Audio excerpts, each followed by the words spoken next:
یہ گھر میں اکیلی تھی کہ اچانک جو ہے اس کو جو ہے کوئی نامعلوم افراد جو ہیں اس کے گھر میں داخل ہوئے اور مبینہ طور پر جو چور تھے، جو ڈکیت تھے، انہوں نے اس کو جو ہے 6 وار کیے چھریوں کے، اور اس کے بعد جو ہے اس کو قتل کر دیا گیا۔ اس کے گھر والوں کا کہنا ہے کہ قتل کے بعد جو ہے پولیس پہنچی ہے اور انہوں نے اس کے دونوں جو بھائی ہیں خاتون کے، اس کو اپنی تحویل میں لے لیا، اس پر تشدد کیا، اور گھر والوں کے احتجاج کے بعد جو ہے ان کے دونوں بھائیوں کو یہاں پہ چھوڑ دیا گیا ہے۔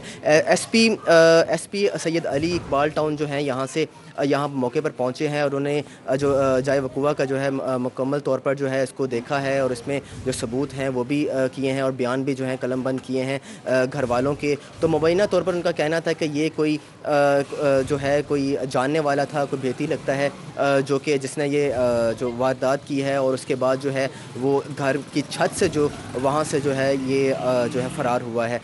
جو آلہ قتل جو ہے، جو چاقو ہے ایک، وہ جو ہے برآمد ہوا ہے کمرے سے، البتہ جو تمام جو زیورات کا سامان تھا، کچھ دن بعد جو ہے اس گھر میں شادی تھی، اور زیورات کا جو تمام سامان تھا وہ بھی یہاں سے چوری کر لیا گیا ہے۔ مقتولہ کے جو بھائیوں کو چھوڑ دیا گیا ہے، اور ابتدائی تفتیش جو ہے پولیس نے مکمل کر لی ہے، جس کے بعد جو ملزمان کی جو تلاش بھی وہ بھی جاری تھی۔ تفتیش کے بعد جو ہے اس کا مزید تحقیقات کی جا رہی ہیں، زیورات اور آلہ کار بھی برآمد ہوا ہے۔ فخر امام، بہت شکریہ اپڈیٹ کرنے کے لیے۔ آگے بڑھیں گے، آپ کو بتائیں گے وزیر اعلیٰ پنجاب کی بیٹ رپورٹر سے غیر رسمی ملاقات ہوئی ہے۔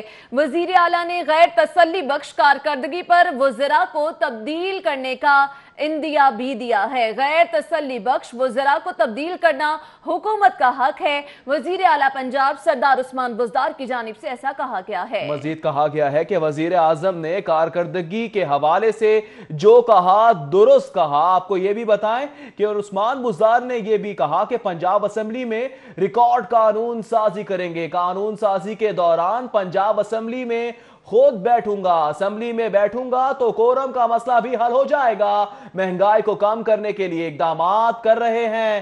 پرائس کنٹرول کمیٹی کو وارننگ دے دی ہے، کام نہ کیا تو پرائس کمپنیوں کے خلاف سخت کارروائی کریں گے۔ وزیر اعلیٰ نے واضح الفاظ میں وارننگ جاری کر دی ہے۔ ایک بار پھر آپ کو بتائیں، وزیر اعلیٰ کا غیر تسلی بخش کارکردگی پر وزراء کو تبدیل کرنے کا اندیا سامنے آیا ہے۔ وزیر اعلیٰ پنجاب کی بیٹ رپورٹر سے غیر رسمی ملاقات ہوئی۔ ملاقات میں غیر تسلی بخش وزراء کو تبدیل کرنا حکومت کا حق ہے، عثمان بزدار نے ایسا کہا۔ مزید کہا کہ وزیر اعظم نے کارکردگی کے حوالے سے جو کہا درست کہا۔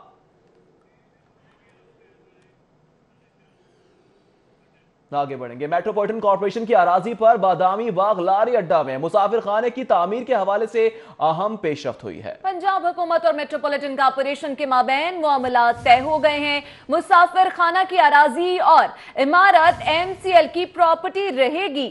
آپ کو بتاتے چلیں کہ عمارت MCL کی پراپرٹی رہے گی، ایسا بتایا گیا ہے۔ مزید جانتے ہیں راؤ دلشاد حسین سے۔ جی راؤ دلشاد۔ بالکل جی، پہلے ہاں پھر نہ۔ میٹروپولیٹن کارپوریشن کی جانب سے بادامی باغ لاری اڈے میں بنائے جانے والے شیلٹر ہوم یعنی مسافر خانے کے حوالے سے انکار کیا گیا اراضی فراہم کرنے کا، لیکن اب معاملات طے پا گئے ہیں کیونکہ پنجاب حکومت نے میٹروپولیٹن کارپوریشن کو اعتماد میں لیا ہے، آن بورڈ لیا ہے، تو اسی کے پیش نظر اب معاملات چکے طے پا گئے ہیں۔ آپ کو یہ بتائیں کہ میٹروپولیٹن کارپوریشن نے انکار کیا تھا اراضی جو ہے وہ ہینڈ اوور کرنے سے، لیکن وہاں پر تعمیراتی کام کا آغاز کر دیا گیا اور جو بد اعتمادی کی فضا تھی وہ برقرار رہی تھی۔ تاہم پنجاب حکومت نے میٹروپولیٹن کارپوریشن کو اعتماد میں لیا، تو یہاں سے میٹروپولیٹن کارپوریشن کی جانب سے بھی آمادگی کا اظہار کیا گیا ہے۔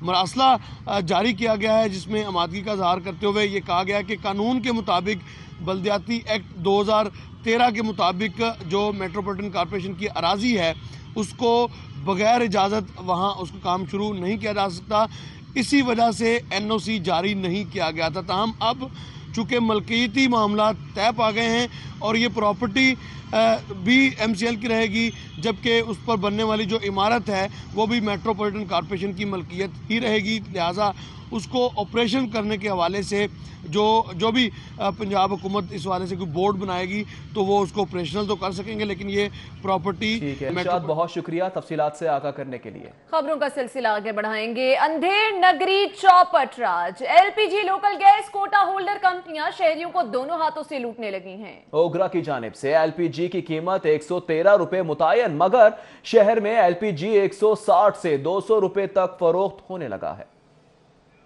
سلنڈر 3000 اور گھریلو سلنڈر 800 روپے اضافی قیمتوں پر فروخت کیا جا رہا ہے۔ چیئرمین ایل پی جی ڈسٹریبیوٹر ایسوسی ایشن عرفان کھوکر کا کہنا ہے کہ 70 سے 80% ایل پی جی مقامی سطح پر پیدا ہوتی ہے، جبکہ 30% درآمد کی جاتی ہے۔ سردیوں کے باعث درآمدی ایل پی جی کی مانگ میں 50% اضافہ ہوا ہے۔ کپتان بارڈر بند ہونے کے باعث ایل پی جی بر وقت درآمد نہ ہو سکی، جس کے باعث مقامی گیس کمپنیاں صورتحال کا فائدہ اٹھا کر مہنگے داموں فروخت کر رہی ہیں۔ ایل پی جی ڈسٹریبیوٹر ایسوسی ایشن اور شہریوں نے اوگرا سے مطالبہ کیا ہے کہ لوکل گیس کمپنیوں کی لوٹ مار کا نوٹس لیا جائے۔ London mayor of Hounslow Sumaiya Chaudhry کی سربراہی میں وفد کا داتا دربار کا دورہ، وفد نے دربار پر حاضری دی، پھول اور چادر پوشی کے ساتھ دعا بھی کی۔ آپ کو بتائیں حکومت اقدامات کے بارے میں بریفنگ بھی دی گئی۔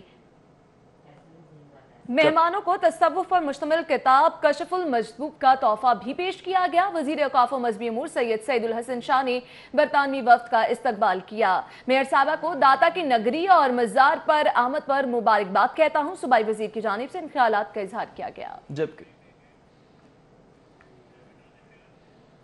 خبریں اور بھی ہیں، شامل کریں گے بریک کے بعد، ہمارے ساتھ رہیے۔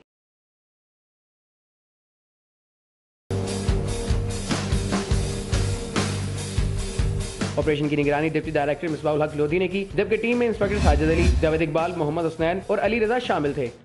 دوسری جانب صدر ڈویژن میں منشا بم اور دیگر قبضہ مافیا زمین واگزار کروانے کا سلسلہ جاری ہے۔ ایس پی صدر علی رضا کی جو ٹاؤن حاکم چوک میں کھلی کچہری میں تمام ڈی ایس پیز اور ایس ایچ اوز نے شرکت کی ہے۔ صدر ڈویژن میں پولیس کو قبضہ مافیا کے خلاف 350 شکایات موصول ہوئی ہیں۔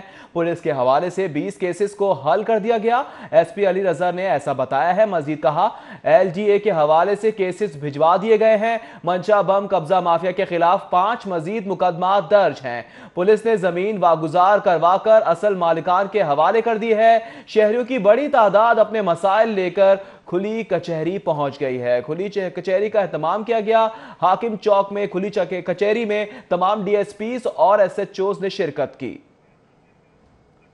آگے بڑھیں گے، آپ کو بتائیں گے چیف جسٹس محمد انوار الحق نے لاہور ہائی کورٹ میں 10 منزلہ نئے ایڈمنسٹریٹو بلاک کا سنگ بنیاد رکھ دیا۔ کہتے ہیں کہ بر وقت انصاف کی فراہمی کے لیے ججز کی تعداد میں اضافہ زیر غور ہے۔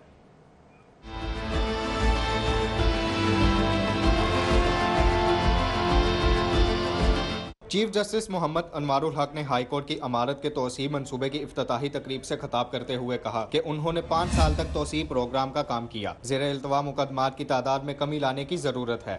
ایک کمرے میں جہاں ایک آدمی کو بیٹھنا چاہیے وہاں 4 ہمارے آفیسرز بیٹھے ہوئے ہیں۔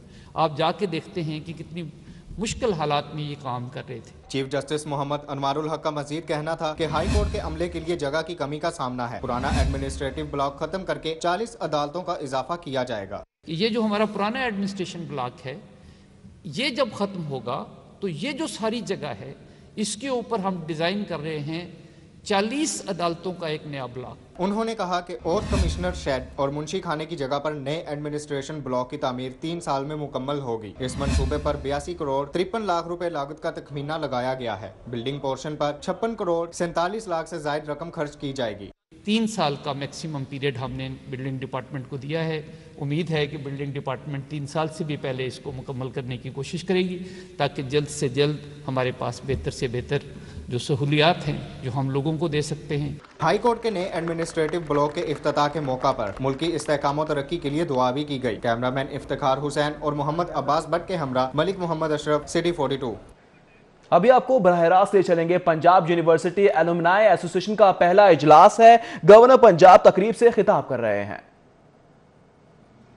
خواتین و حضرات، قائد اعظم محمد علی جناح نے اس مملکت خداداد کو حضور پاک کا روحانی فیضان قرار دیا تھا۔ قیام پاکستان کا مقصد پنجاب یونیورسٹی ایلومنائی ایسوسی ایشن کا پہلا اجلاس ہے۔ اجلاس وائس چانسلر ڈاکٹر نیاز احمد اختر کی زیر صدارت ہو رہا ہے، جبکہ گورنر پنجاب بھی تقریب سے خطاب کر رہے ہیں۔